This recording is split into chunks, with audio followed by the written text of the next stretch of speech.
Hey, so welcome to this video.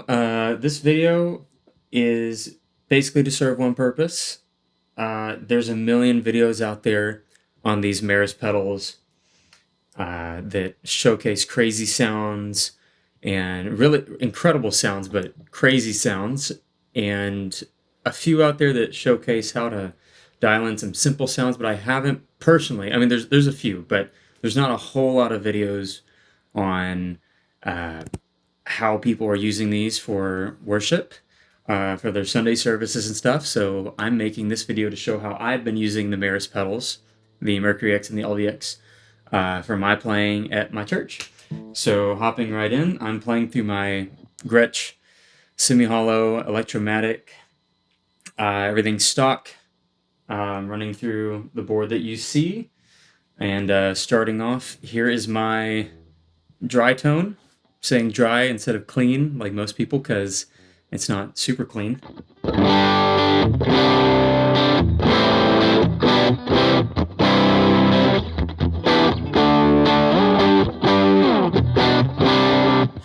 So yeah, that's my dry tone. And I'm just going to walk you through how I use these on a Sunday. So let's start with the LVX. So here I just have my main preset. It's a dotted eighth on the left and a quarter note on the right, running everything in stereo. And I'm using the tape setting. So here's what that sounds like.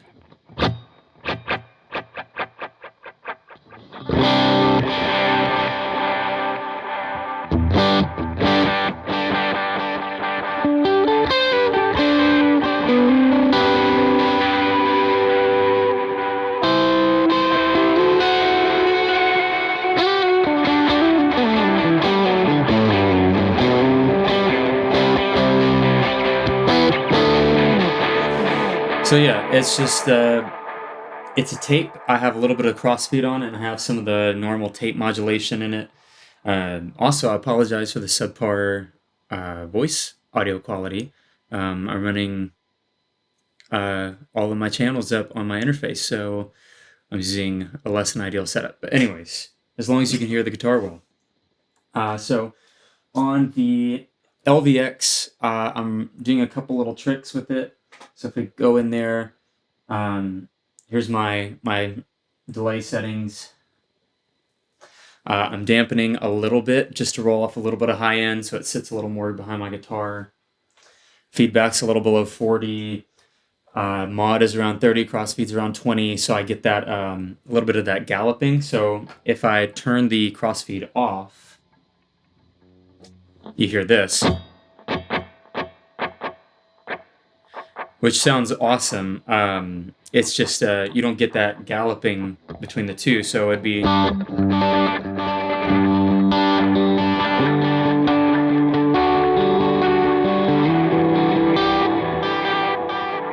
And then with the crossfeed,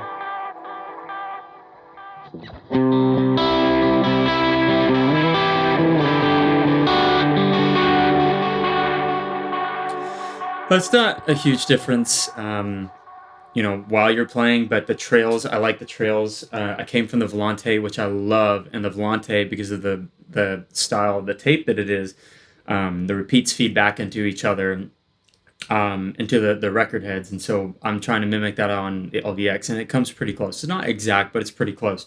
So I like that kind of galloping thing that it does. Going further into this setting, I have a compressor post the delays, basically to help my feedback be a little bit more present as my trails go off. So I'll show you with the compressor on right here. I'm just going to click my guitar.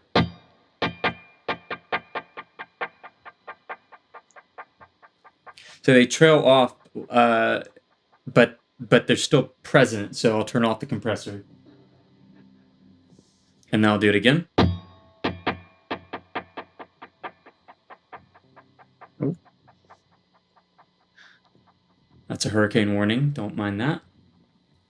So they're still present, but you should be able to hear that they trail off a little quicker. They get quieter. I mean, it's just doing what a compressor does. But I still have it to where they don't really get in the way of my playing, even with the compressor on. So I'll go back in again. You can hear.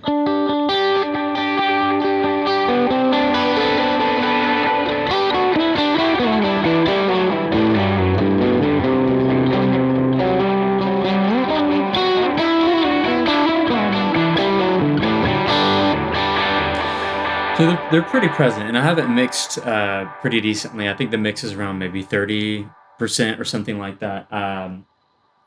But I don't want, like, I want it to be enough to where you still hear the repeats as I'm playing, but it's not enough that it's getting in the way of my current playing, where you can't really tell what new phrase I'm going into, or you know. So moving on. I have a tube preamp in the feedback loop, so that's kind of giving me those more of that crunchy, tapey sound, kind of like that Echoplex kind of sound. And that's something I loved about the Volante is the rec knob. You turn that up, and you just get progressively crunchier repeats. But it's also rolling off some of the low end and kind of washing it out a little bit, so that again it kind of sits more in the mix. But on the Mercury X, the LVX, the tube preamp has a little bit of a mid-forward EQ to it, so that helps the repeats kind of stick out a little bit more in the mix as well, and be kind of present and not get super lost. But then the other qualities of the tube preamp, and the fact that it's a tape, I'm using the tape algorithm, helps it kind of sit back as well. So it's a cool balance. So I'll show you what it's like. I'll show you what it's like first without the tube preamp.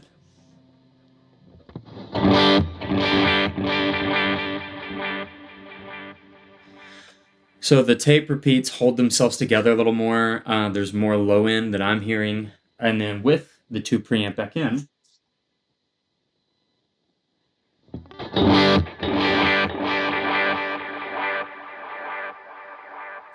So yeah, they're definitely losing low end. They're getting crunchier and gainier. It's still going, if you can hear that. But it's also washing it out, and it's kind of like it's like fading out, but in a different way than just volume, which I really, really love. And I haven't done this yet. I might do it in this video, but it's great for like ramping up your feedback, and I'll show you that real quick. So if I leave all that the same, I'm gonna play a note and then turn up the feedback, and it's really cool with the tube preamp.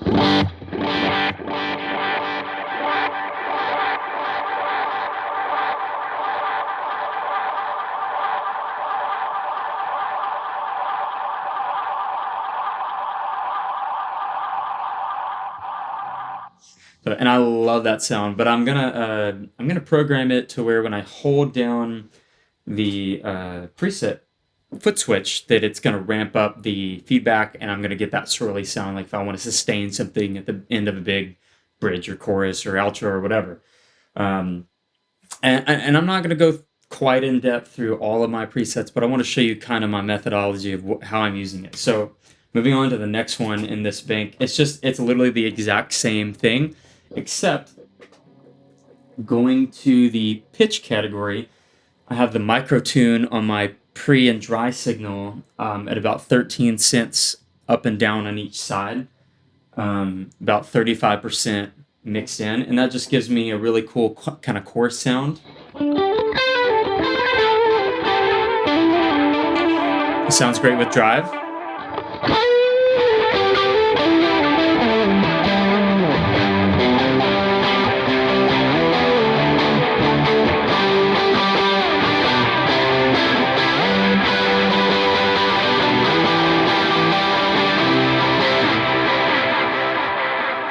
So that's a really cool sound. And then my third one, this is my main bank. This is what I use a lot of the time, which I don't use the detune honestly that much. Gonna probably get a chorus or detune kind of pedal in the future, and then I'm probably gonna change my second preset to basically be the first, except I'm gonna change the subdivision.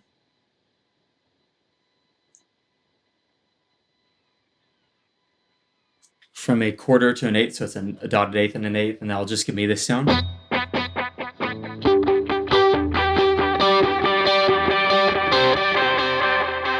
Just a little bit different from this sound.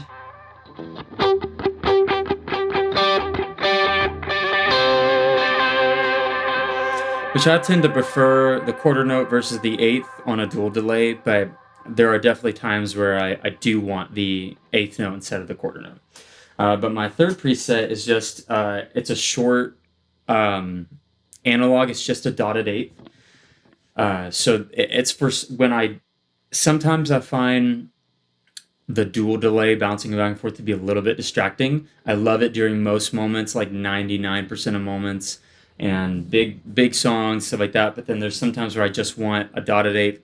It's still stereo. There's still a little bit of stereo imaging, but not bouncing around, and it sits way back behind. So if I'm playing EG2, or sometimes when I'm playing EG2, or if it's just like a smaller moment and I just want a simpler delay, but something to still kind of hold some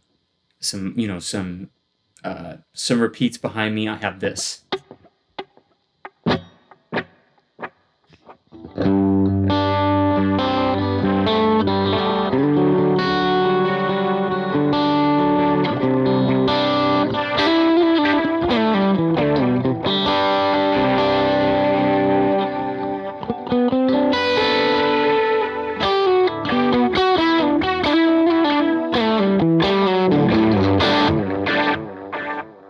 It's pretty dark. It fades away pretty quickly. It sits really nice behind my dry signal.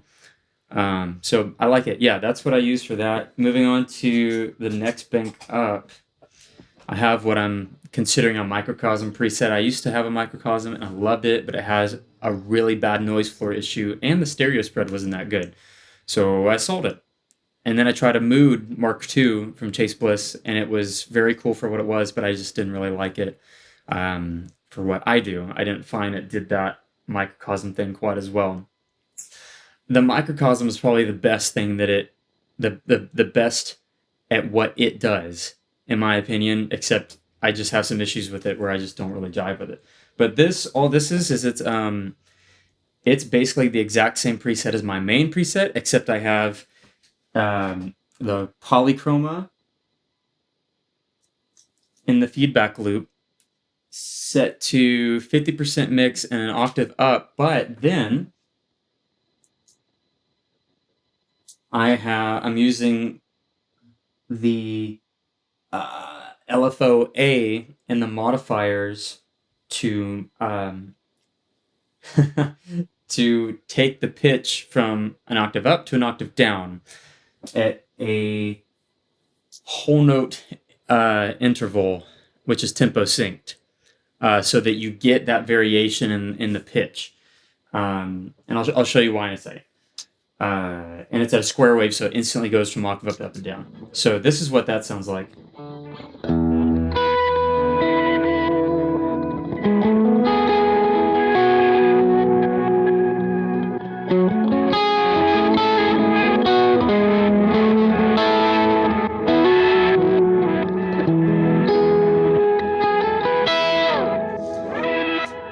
They're not super subtle, but it sounds great with a lot of reverb and in the right moments. So if I didn't have the LFO modulating that pitch, it would be like this.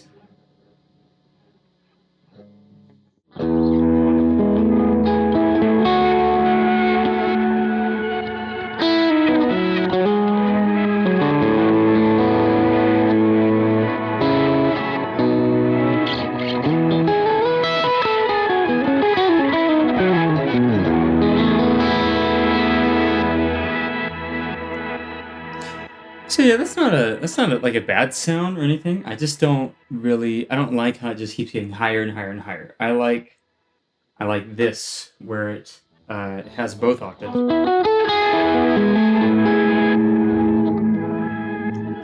And just really quick, I'll show you what that sounds like with reverb.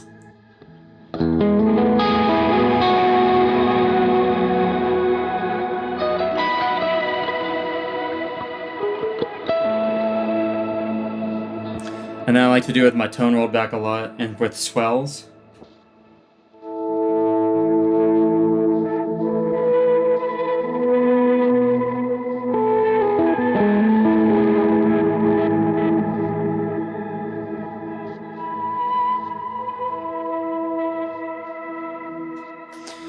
So yeah, and then the next one over is a Polymoon preset.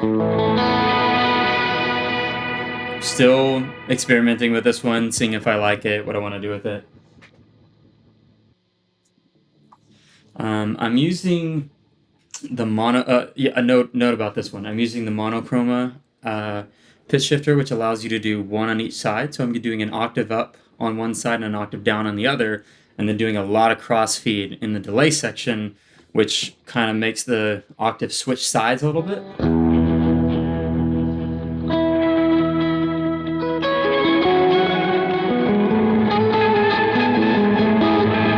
So again, this sounds really cool with swells on lots of reverb. Maybe some drive.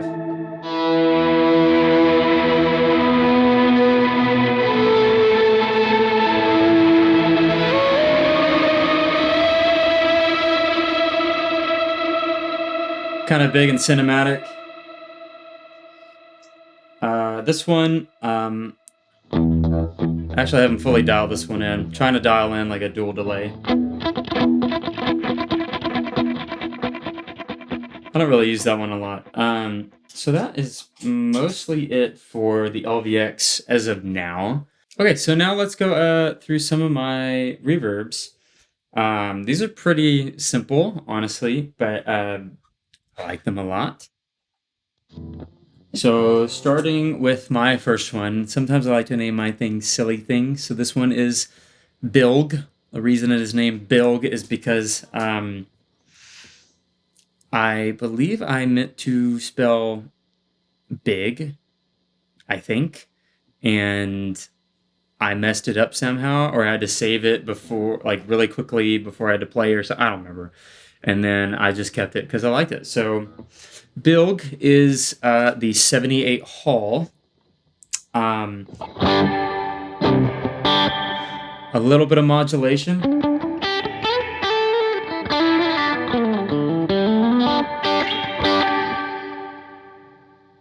So the tank mod is high. I actually don't. I actually have all of the reverb. I guess they're called. What would you call it? The reverb bands, the EQ bands, down all the way so that it's short. So as far as I am aware, this is the shortest you can get the Hall reverb. Because I wanted it short, but I still wanted it, to be something substantial and splashy and stuff.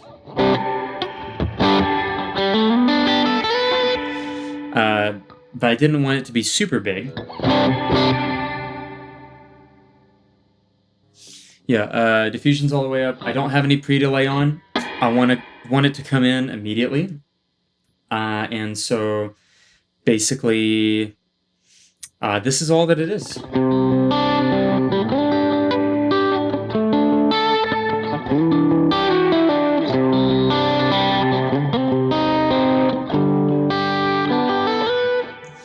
And I use this for things where I want a reverb a little bit, but I don't need it that reverby. Or for some rhythm stuff, like...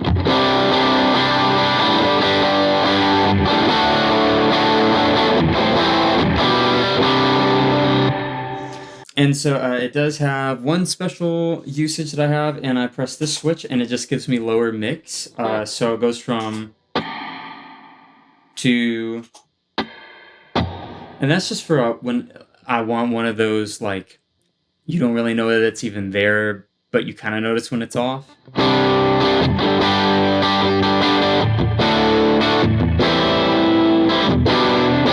Especially with drive.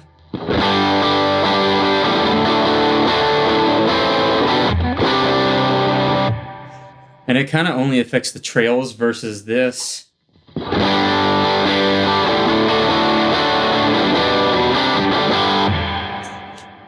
it still mostly affects the trails, but it's there a little bit. So that's pretty cool. My second one is called Space. Very modulated. It's on the Prism. I have 100% up on the pre-delay mod. And then I have 100% mod depth on the actual Prism structure. And the mod phase is 120 degrees out, and the reason why I did that, you can make it 180, which sounds a little bit wider, but I made it 120 because if it's 180, and for any reason at any point I get sum to mono, the modulation would cancel out, and I actually tested that at a different time, and it does. So 120 keeps it really wide, really modulated, and if I do get sum to mono at any point, it still sounds modulated. A little bit of EQ work on here, and I have a compressor that's compressing a little bit, and so the reason I have it doing that on this is so that when I play, it sits more behind my guitar, and this presets for when I want a big reverb sound, I want long trails, but I want my guitar to stick out more than anything. So let me show you what that sounds like, and I'll put my delay on for this too.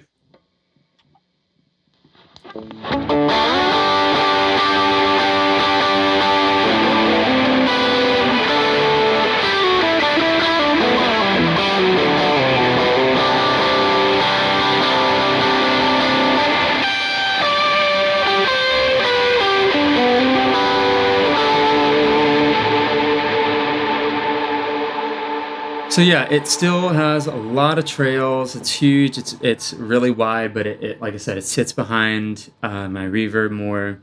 My guitar more. And a really cool thing, I have the pitch on micro shift, 10 cents in both directions at 100% pre the reverb and the feedback loop. So that gives it this kind of detune modulation sound as well.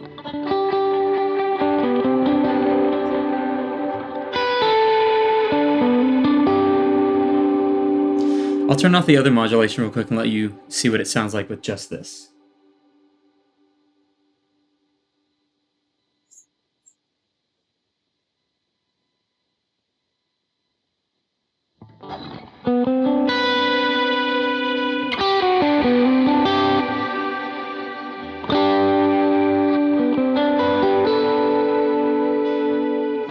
And then I'll take that off and leave the other modulation.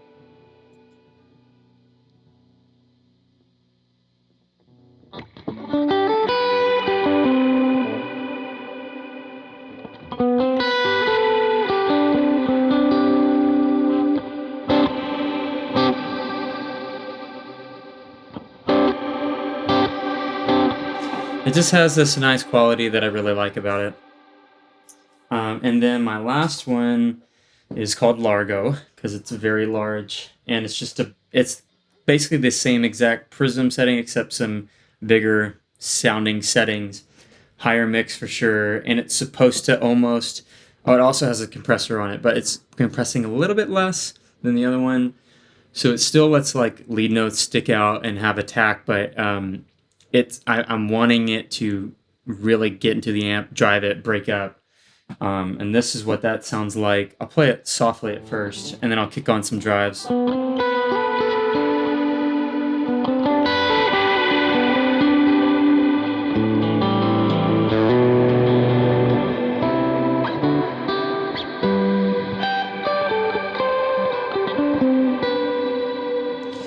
And now delay and some drives.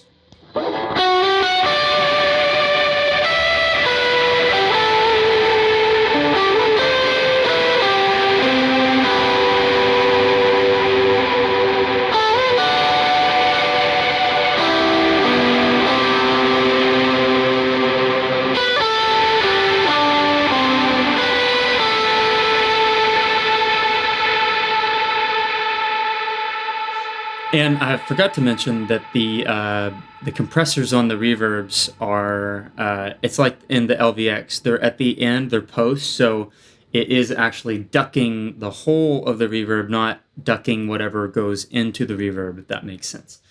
So it's bringing the whole level of the reverb down according to my input signal.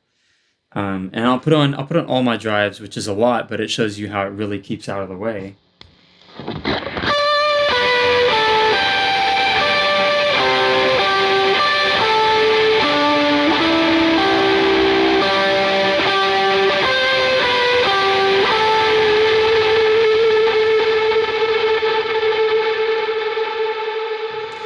And then I have one more style of presets that I play with every now and then. It's basically the Hall from my first one, but with a trim on it.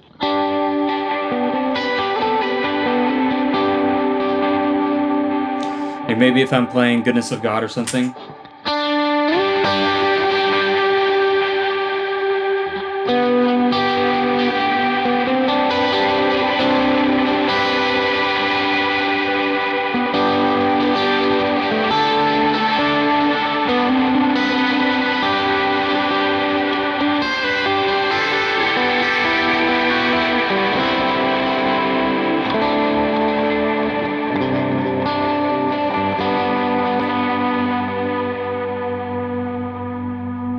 Go back to my other ones, kick on my analog.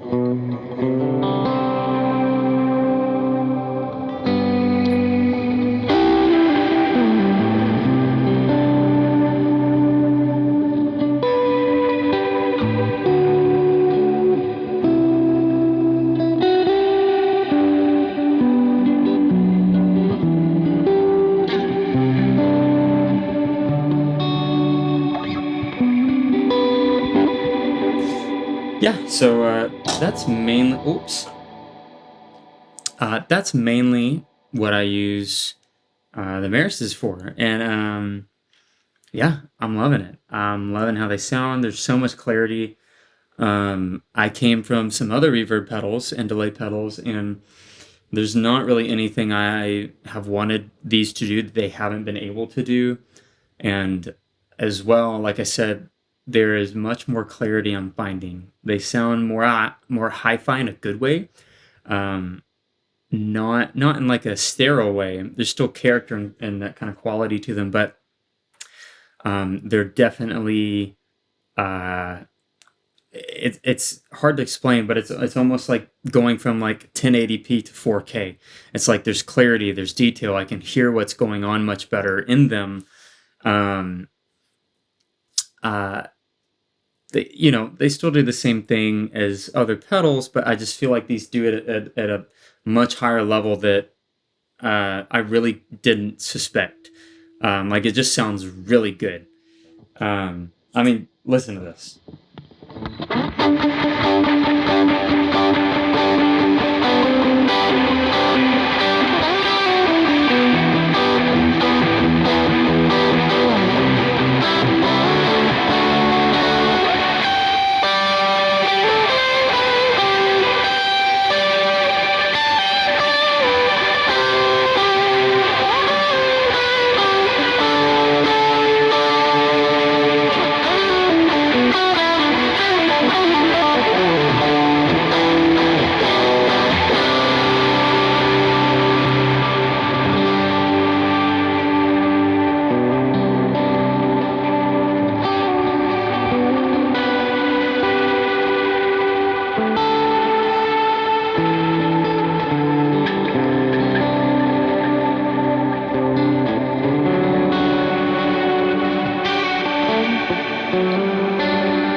Okay, and lastly, I want to show you how easy it is to create some of these sounds. Like if you're wondering, like, okay, that's great, that sounds cool, but like how easy, how practical is this to dial it in for, a worship set or something like that. So, okay, let's go to just a blank preset.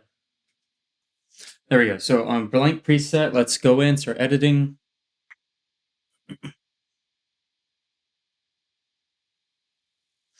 So right now it's on digital normal structure. There's no mod, feedback, anything. So let's hear what that sounds like.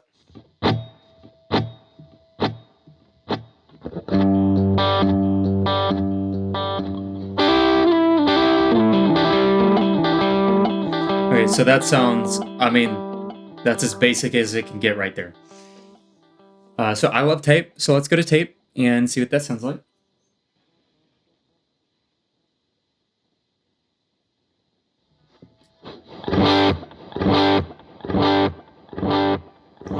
All right, so immediately you hear it has a little bit of a different EQ fading out there than the digital.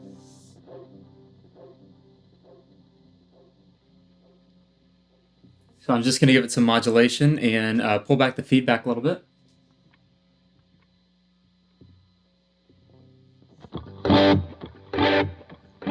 And now you hear it has some of that stereo imaging.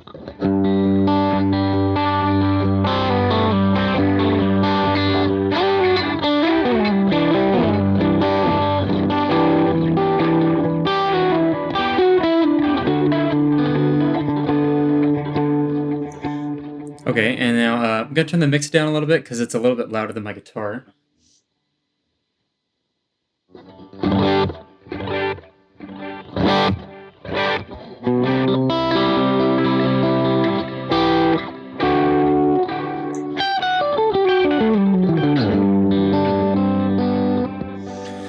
Okay, that's great. So let's go back in.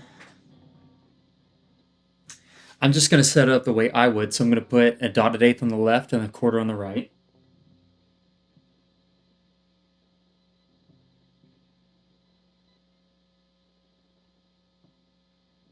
And now you have.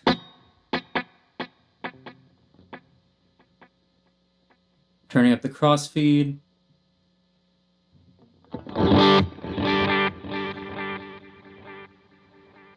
And turn up the dampening. So you get that high end roll off a little bit. So I'll show you what a lot of dampening sounds like. So immediately muffled.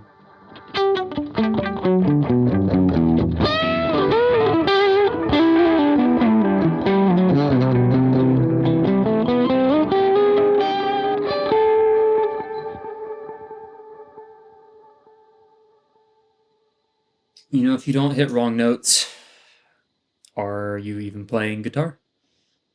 So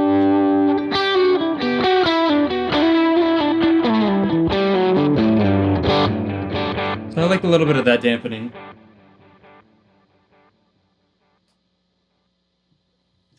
Okay, and then that's where we can start adding some interesting parts. So like let's add the tube preamp. I'm gonna put in the feedback loop for this one. Leave the settings at default, and then that's where you start getting those washy, grainy repeats.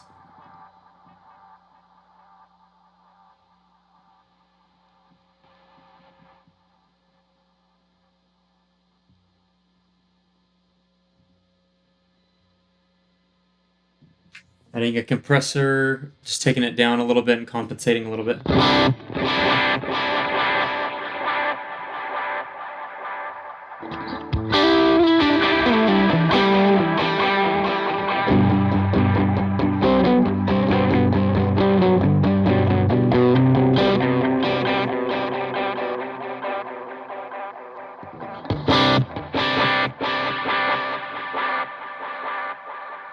We could do something like adding pitch, for instance.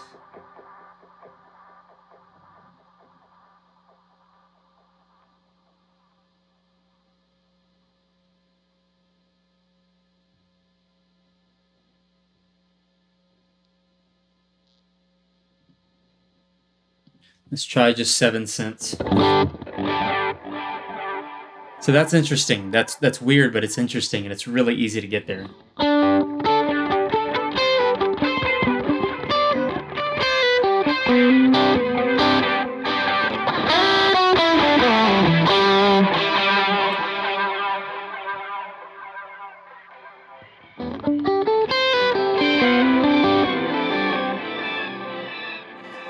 All right, we're turning into one of those videos I was trying to not make, so we're not going to do that. Could add modulation somewhere else. So like a chorus, I'll put that in the feedback loop. It's probably going to sound the same as the detune.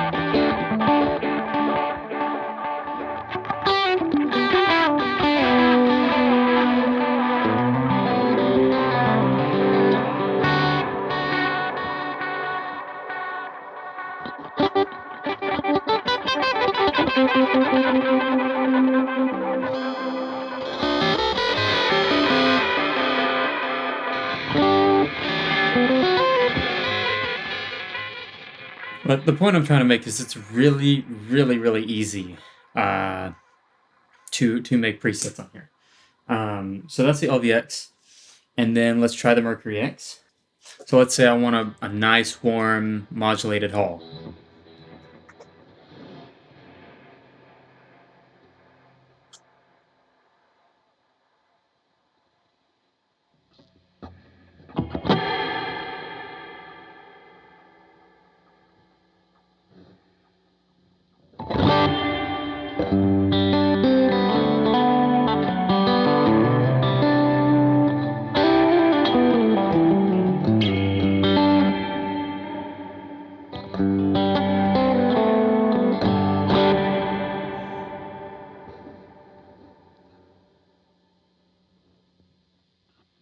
I'm just going to turn the diffusion down.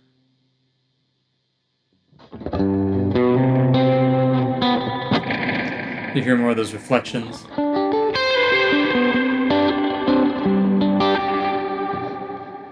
I'm going to try it at high.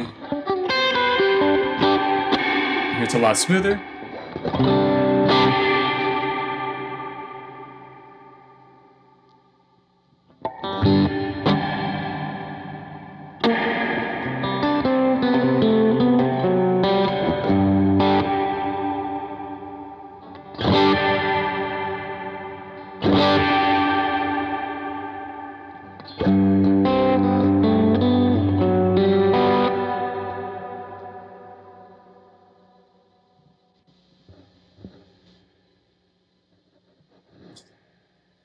All right, now let's say, like I have it set up in my other ones, I want it to duck a little bit.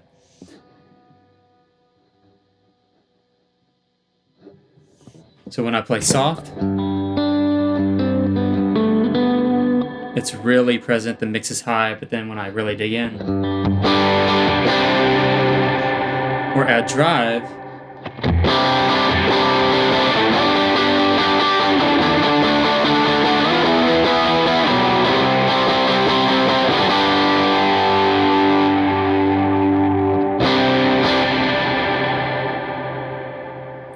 can make that even more.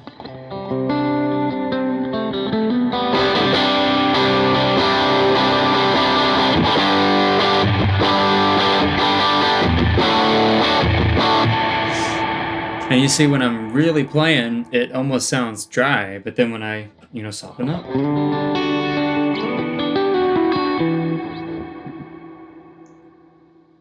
Or if we want to make a really ambient verb, let's go to Prism. I love that one.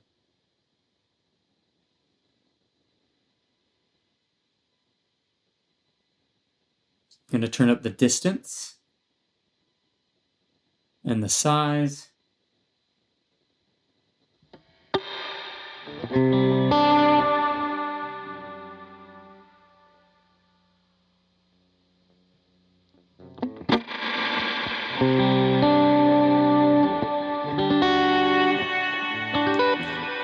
I'm going to turn up the modulation so it doesn't just sound like a sustained tone.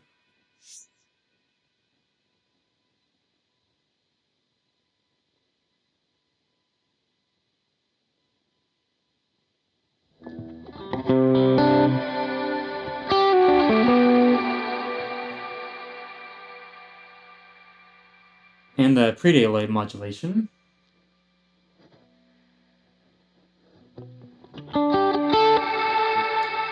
That's a big part of getting that modulated sound. You can't forget about it. And then let's do our detune.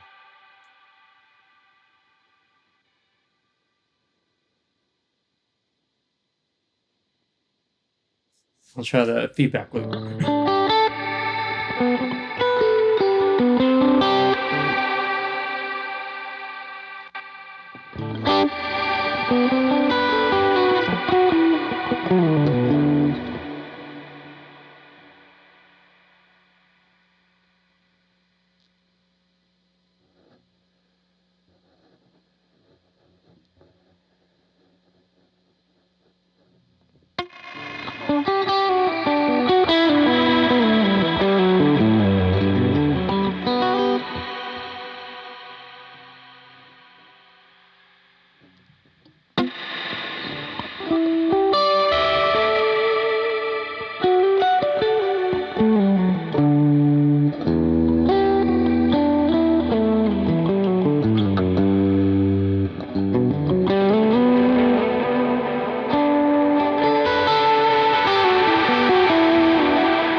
So we've dialed in some really great sounds really quickly. Let's add some drive and see how it'd sound, if we were playing.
And the mix is pretty high, but I think it sounds good. And as you can see, these things are really easy to dial in. Like when I first was looking into them, and when I first got them, I was honestly pretty intimidated. But I mean, once you just sit down, like I would, if you are looking into these, or maybe you just got them, I would definitely recommend watching a bunch of videos of people just messing with them. Sit down with them, obviously, and read the manuals. You have to read the manuals. That's probably going to be the biggest thing to help you understand what's going on. But these things are not hard to dial in. It just takes some time to learn them. One thing I would recommend is really going through your globals and setting it up the way you want. Honestly, I uh, I kind of don't really recommend the I forgot what it's actually called, but like the bubble GUI. Um, I'll show you what it looks like. This view, I hate that view. Honestly, it might be better to start to learn it at first, but it looks, or it makes you feel really closed in and focused on one thing, which, like I said, might be better for learning. But I think that the text view is a lot better for actually editing things and getting around really quickly. So yeah, if you have any questions, let me know in the comments. If I explained something well or did not explain something well, or if there's anything I can expand on more through a comment that might be helpful, or maybe even more videos in the future or something. So yeah, I guess hit like and subscribe and all that if this helped you at all. So thanks. See you later.